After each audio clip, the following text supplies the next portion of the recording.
दोस्तों, मुंबई एयरपोर्ट से मज़दूरों का आगमन रांची के एयरपोर्ट तक आज सुबह हम आज तक पर देख रहे थे। 9 बजे 9:30 के आसपास जो मज़दूर रांची उतरे एयरपोर्ट पर और झारखंड सरकार ने जो बसों की व्यवस्था करके उनको अपने घर तक पहुंचा दिए, उनके लिए झारखंड सरकार को भी शुक्रिया। और ख़ासकर उन लोगों के लिए भी मैं शुक्रगुजार हूं जिन्होंने मज़दूरों को अपने घर तक बाई प्लेन पहुंचाया।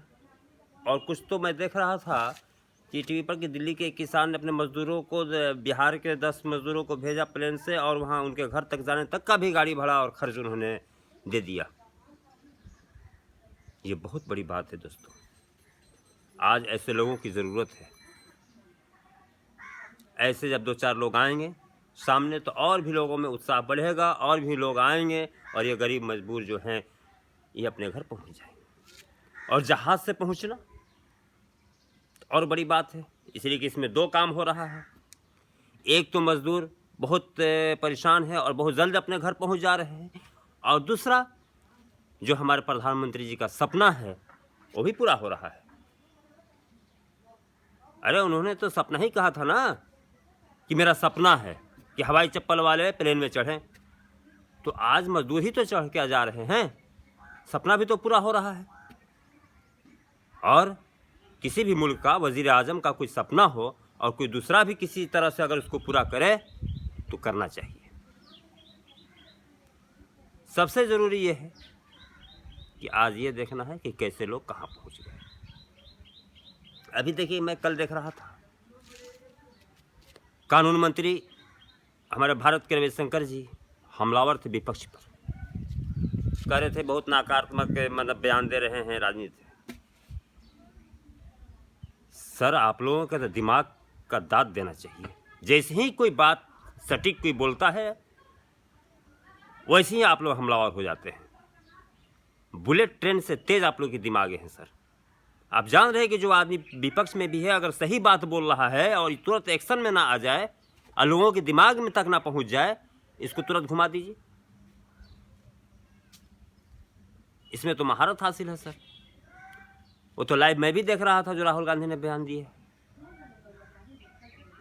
कि माननीय प्रधानमंत्री जी को चाहिए कि बैक फुट पे ना जाके और फ्रंट फुट पे आके अब बैटिंग करें, बयान दें जो नज़र नहीं आ रहे हैं। और ये तब हो रहा है जब आपके साथ गोदी मीडिया साना बसाना है। आप देखें, अभी कुछ दिन से मैं देख रहा था आपके प्रवक्ता शाहनवाज हुसैन जी को अगर कोई घेर ले रहा है, चाहे कोई भी प्रवक्ता को, अगर जो उनको मालूम है कि हम हमारे पक्ष में ही बोलेंगे, कहीं ज़रा सा हट के वो अगर पूछ दे रहा है इनकर, तो तिलमिला जा रहे लोग। मैं डिबेट से जा रहा हूँ इसलिए कि तो जान रहे थे पहले से कि हम जहाँ जा रहे हैं वहाँ तो वही अपना संभालेंगे, हमको तो बस एक खाली वहाँ रहना है। और कोई एंकर अगर इसमें अब राह बदल रहा है तो इनको बहुत दिक्कत हो रहा है। और मैं देख रहा हूँ आने वाले दिन में।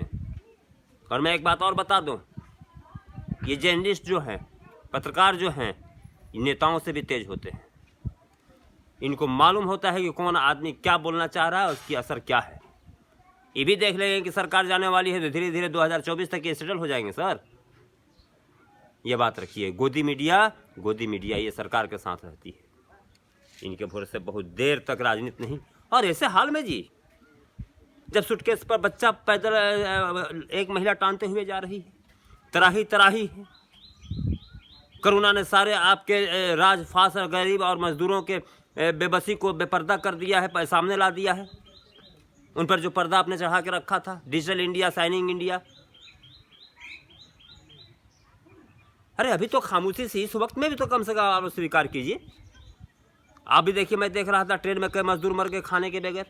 जो कोई खाना दे भी रहा है तो उस पर सवाल कि आप किसकी अनुमति से दिए हैं। ट्रेन जाना है गोरखपुर, पहुंच जा रहा है उड़ीसा। अभी तो 2 दिन के बजाय 1.5 दिन में सफ़र तय होनी चाहिए थी, स्टॉपेज भी कम है और 4 दिन लग जा रहा है। ये कितनी बड़ी बात है। ये तो इसलिए बड़ी बात नहीं हो रही है कि जो गोदी मीडिया है वो दूसरे हिसाब से इसको दिखला रहा है। अगर दूसरा होता तब तक तो बस। अब देखिए, मैं परसों देख रहा था, ये कौन जमई है, एक प्रवक्ता किस पार्टी के। मुझे वो विशाल शर्मा जी का वो बात मुझे याद आ रहा है, विश्वास नहीं होता था जब कहते थे कि 5,000 10,000 रुपये लेके डिबेट में बैठते हैं लोग। शायद ही उन्हीं में से ये कुछ चंद लोग हैं। दीपक चौरसिया बार बार पूछ रहा है आज 3 दिन पहले कि औरंगजेब, हुमायूं, बाबर ये कौन है, आपके चाचा ताऊ है क्या? और कुछ बोल नहीं रहा है आदमी। अरे तुम क्यों नहीं बोला कि जो तुम्हारे लगते हैं वही मेरे लगते हैं? 3 बार पूछा उसने, ये कौन लगते हैं आपका चाचा, ये कौन लगते हैं चाचा। बस इतना ही खुश है ये लोग कि हम टीवी पर, हमको पूरा दुनिया देख रहा है, हिंदुस्तान देख रहा है, और जवाब नहीं दे पा रहा उसको। बार बार वो पूछ रहा है कौन लगता है, चाचा ताऊ, चाचा ताऊ, चाचा लगते हैं क्या? अरे बोलता है कि जो तुम्हारे लगते हैं वही मेरे लगते हैं। हिंदुस्तान की परंपरा ये है। हम लोग भी आज अपने गांव घर में जाते हैं कि हिंदू मुसलमान नहीं देखते। अगर किसी का, हमारा दोस्त अगर हिंदू है और उसके बापा चाचा को हम लोग प्रणाम करते हैं, ताऊ ही कहते हैं, चाचा ही कहते हैं। ये कैसा मजाक है भाई? देश करुणा से लड़ रहा है, तराही है। तुम लोग को आज भी यही चाचा ताऊ, औरंगजेब, बाबर, हुमायूं, आज उसकी जरूरत है क्या हुमायूं और बाबर की? आज हमें हिंदुस्तान को कदम से कदम लेके अगर मिला के चलना है तरक्की की तरफ, तो हर कौम हर जात को आज जरूरत है। और इससे, और हर कौम हर जात के लोग हैं, एक होके हैं। आज हिंदुस्तान को करीब से देखना है, जनरल ट्रेन में सफ़र कीजिए, गांव देहातों में जाइए, आराम से घूमिए सर। आज भी आपको पता चल जाएगा कि हिंदुस्तान में हिंदू मुस्लिमों की जो मोहब्बत है कितना मजबूत है, कि जल्दी टूटने वाला नहीं है। आप जाइए, बारामती से लेकर सुरूर, अहमदनगर होते हुए हमने नेहावरा, सुरूर, महाराष्ट्र से लेकर गुजरात तक और पंजाब से लेकर उत्तर प्रदेश तक घूमिए। प्लेन में 1 घंटा में, 1.5 घंटा में मुंबई से दिल्ली जाइएगा तो आपको पता चलेगा कि हिंदुस्तान में क्या है, गरीबी क्या है, मुफलिसी क्या है, मोहब्बत क्या है, नहीं पता चलेगा। हमसे पूछिए, मैं बताऊँगा। चले जाइए सिकरा में, एक ही दीवार है जमा मस्जिद की और मंदिर की।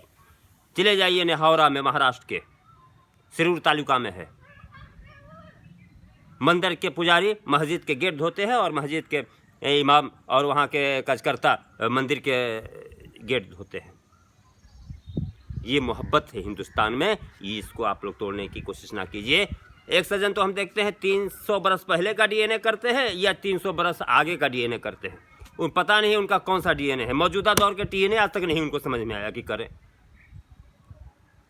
अब आइए ज़रा एक और चीज़, ये देखिए आज का अखबार है, इसमें लिखा हुआ है कोरोना काल में देश का पहला मामला, कोरोना से बचाव उपकरणों में घपला, हिमाचल भाजपा अध्यक्ष बिंदल का इस्तीफा।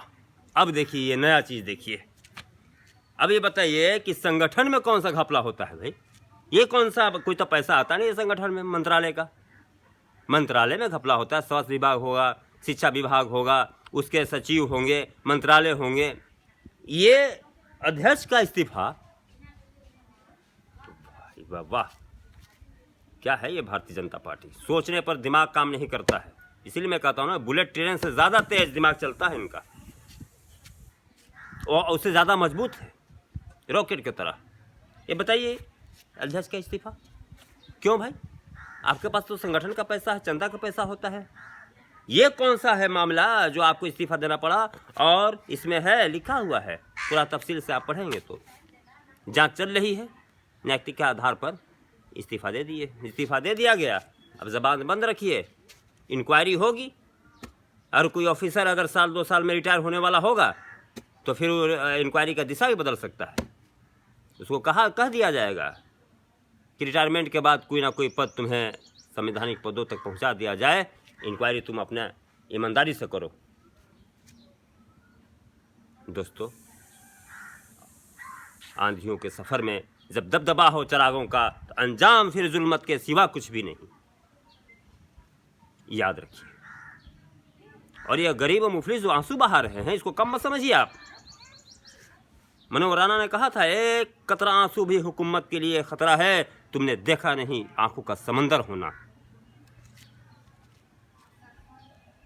ये हिंदुस्तान की जनता है, अंग्रेजों को भी खदेड़ने से बाज नहीं आई, खदेड़ के रहा।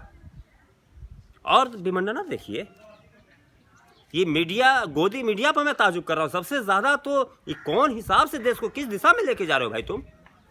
आज मैं 4-5 दिन पहले देख रहा था कुछ अभी हमारे प्रधानमंत्री जी ने क्या मुस्लिम धर्म गुरुओं से मिल लिए कि क्या, उसके लिए एक डिबेट हो गया, 10-15 मुसलमानों की टोपी पहना के बैठा दिया ये लोग। उसी में एक जाना पहचाना नेता से सवाल कर रहा है, कोई कह रहा है 2 रकात नमाज वाले, कोई कह रहा है 4 रकात नमाज वाले। इनको समझ में नहीं आ रहा है कि ये लोग क्या कर रहा है और आप क्या कर रहे हैं।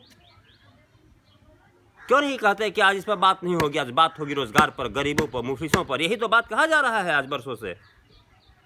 इसकी किसी को समझ में नहीं आ रही, कब समझेंगे हम लोग भाई। वक्त आ गया है दोस्तों, समझिए। और मैं एक बात और आज बड़ी बेबाकी से कहना चाहता हूँ हिंदू भाइयों से, जो ये लोग हिंदुओं और मुसलमानों में हर कौम हर धर्म में कुछ अंधभक्त हैं, कुछ ऐसे नेता हैं जो अपने कौम अपने मजहब को डर दिखा दिखा के अपने तरफ खींचे रहते हैं। मैं एक बात कहना चाहता हूँ, 100 करोड़ 135 करोड़ की आबादी में 100 करोड़ हमारे हिंदू भाई आप हैं। अगर कल बेरोजगार होंगे आपके बच्चे तो सबसे ज़्यादा तादाद आपकी होगी। कल अगर नहीं कम पढ़ेंगे लिखेंगे तो सबसे ज़्यादा तादाद आपकी होगी। कल पढ़ लिख के अगर रोजगार और नौकरी नहीं मिलेगा तो उसमें सबसे ज़्यादा तादाद आपकी होगी। इसलिए कि आप 100 करोड़, इस बात को आप समझिए। इससे उठिए, अंधभक्त से उठिए। ये हर धर्म हर जात में है, मुसलमानों में भी है, कई ठिका ले रखे हैं मुसलमानों का। होगा उनसे कुछ नहीं, लेकिन उनकी जय जयकार हो पूरी दुनिया में। ऐसे हालात पैदा कर दिए। आज हमको और आपको और हिंदू मुसलमान जात पात सबसे उठ के काम करना है। अगर हमें हिंदुस्तान को कुछ दूर और तरक्की की तरफ ले जाना है तो जेन्युइन बात करना होगा और इस सब से उठ के बात करना होगा। जय हिंद, जय भारत।